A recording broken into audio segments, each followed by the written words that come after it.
বাংলাদেশে যারা এখন স্টার্ট আপ করতেছে, আগামী 2-3 বছরে বাংলাদেশে স্টার্ট আপে ফান্ড আসার সম্ভাবনা অনেক কম, এবং যা আসতেছে সেটাও কমতে থাকবে। That is the reality. এখন যে অলরেডি স্টার্ট আপ করে ফেলছে, টাকা পয়সা শেষ হয়ে গেছে বা শেষ হওয়ার পথে, তাদের জন্য কি বন্দোবস্ত? সো আমরা এই ভিডিওটাতে এরকম 7টা টিপস ট্রিক্স শেয়ার করতেছি for the start up founders, যে অন্তত আগামী 2-3 বছর কীভাবে বাংলাদেশের মার্কেটে সারভাইভ করতে হবে। So if you are a start up founder, পুরো ভিডিওটা দেখতে থাকেন। আমাদের লাইট অফ হোপের জন্য 2019-20 আমি আসলে প্রথম ইনভেস্টমেন্ট ওঠানোর জন্য ভিসি এই ধরনের যারা আছে তাদের সাথে কথাবার্তা বলা শুরু করেছিলাম, এবং আমি বলছিলাম যে দেখেন ভাই, এটা বাংলাদেশ, ঢাকা, সিলিকন ভ্যালি না, হ্যাঁ, এইখানকার খেলা আলাদা। এখন তাদের ইয়া ছিল যে আরে আমি কি বুঝি, আমি কোয়ার ব্যাংক, হ্যাঁ, সো এইভাবে স্টার্ট আপ কাজ করে না, এইভাবে সিলিকন ভ্যালিতে কাজ করছে, এখানেও এইভাবেই কাজ করবে। এখন আমার ইয়া ছিল যে আচ্ছা ভাই, আমি তো কোয়ার ব্যাংক, আপনারা তো অনেকে আছেন বাইরের দেশের সমুদ্র থেকে আসছেন ব্যাংক, বাট বাংলাদেশের খেলা কি, বাংলাদেশের গ্রোথ কীভাবে কী হয়, এটা আসলে I have a better understanding, but আমি কিছু বলিনি।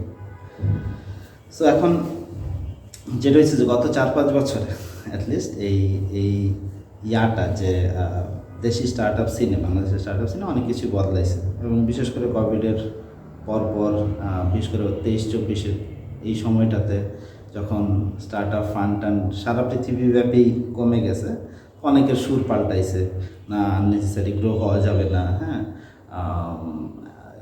প্রফিটেবল হইতে হবে, এই যে কথাগুলো, হ্যাঁ, এই জিনিসগুলো এখন কিন্তু অনেকেরই সুর পাল্টাইছে, এবং তারাও বুঝতেছেন যে আসলে বাংলাদেশে স্টার্ট আপ বলি বা বিজনেস বলি, এইটা সিলিকন ভ্যালির মডেলে আসলে করলে হবে না। আর যেটা বলছিলাম যে আগামী 2-3 বছরেও স্টার্ট আপে ফান্ডিং বাড়ার, বাংলাদেশে হোক বা গ্লোবালি হোক, খুবই কম সম্ভাবনা। Interest rate is getting very high. So ওই যে ফ্রি মানি, ফ্রি ডলার, এই জিনিসগুলো আর আসতেছেও না। সো তার মানে ইনভেস্টমেন্ট আসলে কমে যাচ্ছে। এখন তাহলে আমাদের করণীয় কি? আমরা যারা ফাউন্ডার, স্টার্ট আপ ফাউন্ডার, আমাদেরকে চিন্তা করতে হচ্ছে যে আমাদের তো কোম্পানি সার্ভাইভ করতে হবে, and there is no fund coming in, সেটাই রিয়েলিটি ধরে নিতে হবে। সো তাহলে এখন আমি এরকম 7টা জিনিস শেয়ার করব, এবং হয়তো ডিফারেন্ট ইন্ডাস্ট্রিতে আপনারা আছেন, some of those things will be relatable to you. So প্রথম যে বিষয়টা সেটা হইতেছে যে 1 নম্বর যে পয়েন্টটা, এবং এটা যারা নতুন ফাউন্ডার এখন ভাবতেছি আমরা লাইক নামবো কোনো একটা স্টার্ট আপে, 1 নম্বর হচ্ছে don't start B2C consumer facing company বা ব্র্যান্ড বা স্টার্ট আপ। কারণ হচ্ছে যে এখন এই B2C ব্যবসাতে ঢুকলেই যেটা হবে যে ডিজিটাল মার্কেটিংয়ের খরচ, কাস্টমার অ্যাকুইজিশন কস্ট, এই জিনিসগুলো অনেক বাইরে গেছে, এবং ইউনিট ইকোনমিক্স আর খুব একটা কাজ করতেছে না। সো তার মানে এখন is a very risky time to get into a B2C business বা direct consumer facing business. So এই জিনিসটা না করা ভালো। এখন যারা অলরেডি শুরু করে দিয়েছেন তারা কি করতে পারে? যারা অলরেডি শুরু করে দিয়েছেন তারা, আপনারা দেখেন যে if you can source good products, আমি জানি না যদি কমার্স হয়, তাহলে আপনারা কি মোর বাল্কে কিনে এনে মোর B2B2Cতে, হ্যাঁ, অন্যদেরকে সাপ্লাই দিতে পারেন কিনা, আর একটা পোর্শন নিজেরা বিক্রি করেন। সো নিজেদের রিস্ক ডাইভার্সিফাই করার চেষ্টা করেন। সো যারা অলরেডি কমার্সে আছে তারা এই কাজটা করতে পারেন আর কি। সো এইটা হচ্ছে 1 নম্বর। 2 নম্বর যে বিষয়টা, সেটা দেখেন যে আপনার এমন কোনো আইডিয়া আছে কিনা, এমন কোনো বিজনেসের এমন কোনো ভার্টিক্যাল আছে কিনা, যেটাতে আপনি দেশের বড় 4-5টা গ্রুপ অফ কোম্পানি, তাদের কোনো একটা সমস্যার সমাধান করতে পারবেন। তাদের ব্যবসা 1000 কোটি টাকার, কিন্তু তাদের একটা বড় সমস্যা যদি আপনি সমাধান করতে পারেন, তাহলে আপনিও হয়তো প্রতি বছর 50-100 কোটি টাকা আর্ন করতে পারবেন by solving their problem. So instead of making a new company, instead of making a new thing, try to find out the problems that the big companies are facing এবং try to solve that problem. এইটা আসলে দেখবেন যে ওইখান থেকে একটা regular income তখন আপনার আসতে থাকবে, এবং সো সেইটা হবে একটা 2 নম্বরই। সো অনেকেই যারা এরকম আছে, আমি জানি যে তারা পিভট করে মোর সার্ভিস ইন্ডাস্ট্রিতে ঢুকে গেছে, মোর B2Bতে ঢুকে গেছে। So if already have a company and trying to serve the B2C community, দেখেন যে এটা আপনি বিজনেসটা দেওয়া শুরু করতে পারেন কি। এইটা হবে আমার 2 নম্বর সাজেশন।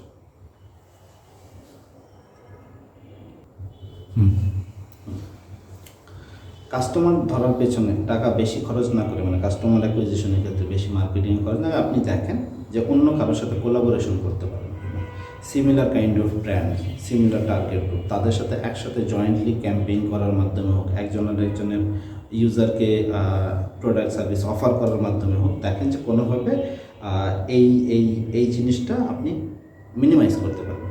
আমাদের অনেকগুলো ব্র্যান্ডের সাথে কিন্তু এই ধরনের পার্টনারশিপ অনেকেই করছে। So we have a customer base, আরেকজনে they have a customer base, both of them are probably serving households, very likely let's say parents.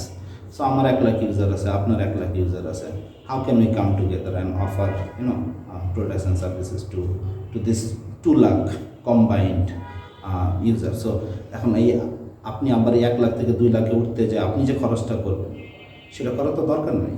So এইভাবে কোলাবোরেট করে we can actually reduce the user acquisition cost. So এটা হবে 3 number suggestion. 4 number জিনিসটা সেটা হচ্ছে ফান্ডিংয়ের ব্যাপারে। VC invest করতেছে না, ব্যাংক টাকা দিচ্ছে না, ক্রাউড ফান্ডিং করার চেষ্টা করে।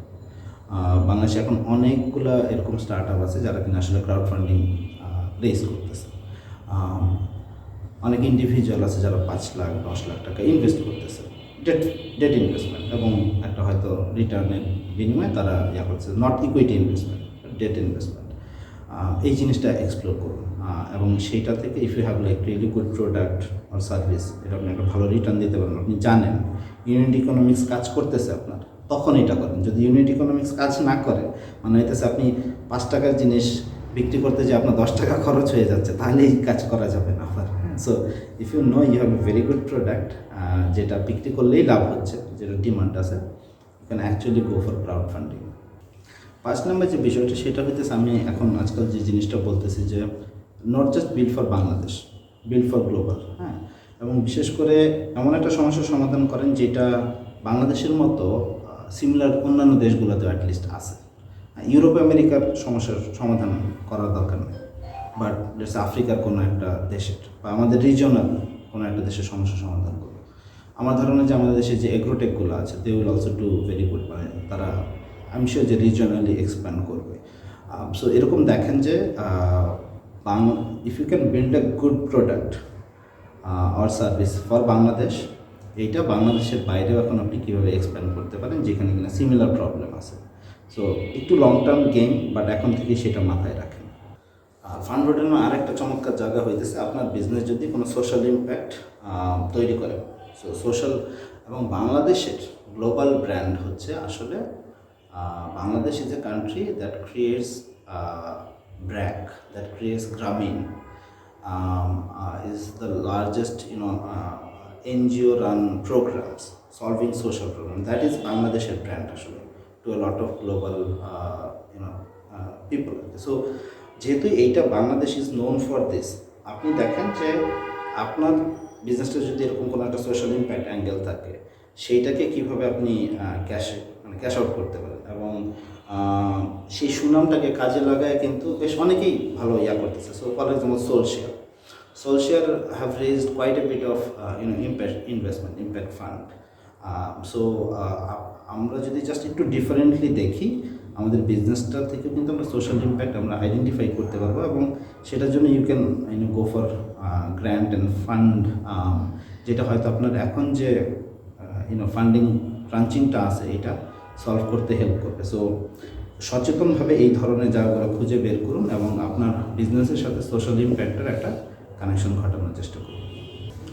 সর্বশেষ 7 নাম্বার এবং সবচেয়ে ইম্পর্টেন্টটা, সেটা হচ্ছে যখন এরকম ক্রাইসিস টাইম থাকে তখন হইতেছে কিছু বিজনেস গুরু আসে, তারা এসে বলে যে আপনার ব্যবসা ভালো যাইতেছে না, আমি সমাধান করে দেব। এই ক্রাইসিস টাইমগুলোতে সবচেয়ে বেশি স্ক্যাম হয়। সো বিজনেস গুরুদের থেকে দূরে থাকেন। কেউ আপনার ব্যবসার সমস্যার আইসা সমাধান করে দেবে না, আপনার ব্যবসার সমস্যার সমাধান আপনারই করতে হবে। আর চিন্তা করেন যে গুরুর কাছ থেকে আপনি ব্যবসার সমস্যার সমাধান নিচ্ছেন, ওর মেইন ব্যবসা কি? ওর মেইন ব্যবসা আপনারে এই জিনিস সেল করে। So they have not build anything substantial. So এই সময়টাতে এইটা নিয়ে সবচেয়ে বেশি কেয়ারফুল থাকুন। সো এমনিতেই ক্রাইসিস টাইম যাচ্ছে, এই ক্রাইসিস টাইমে 50,000 টাকা 1,00,000 টাকা কোথাও এই ধরনের জিনিস করতে যে আরও বেশি বিপদে পড়েন না। So that is the seventh one.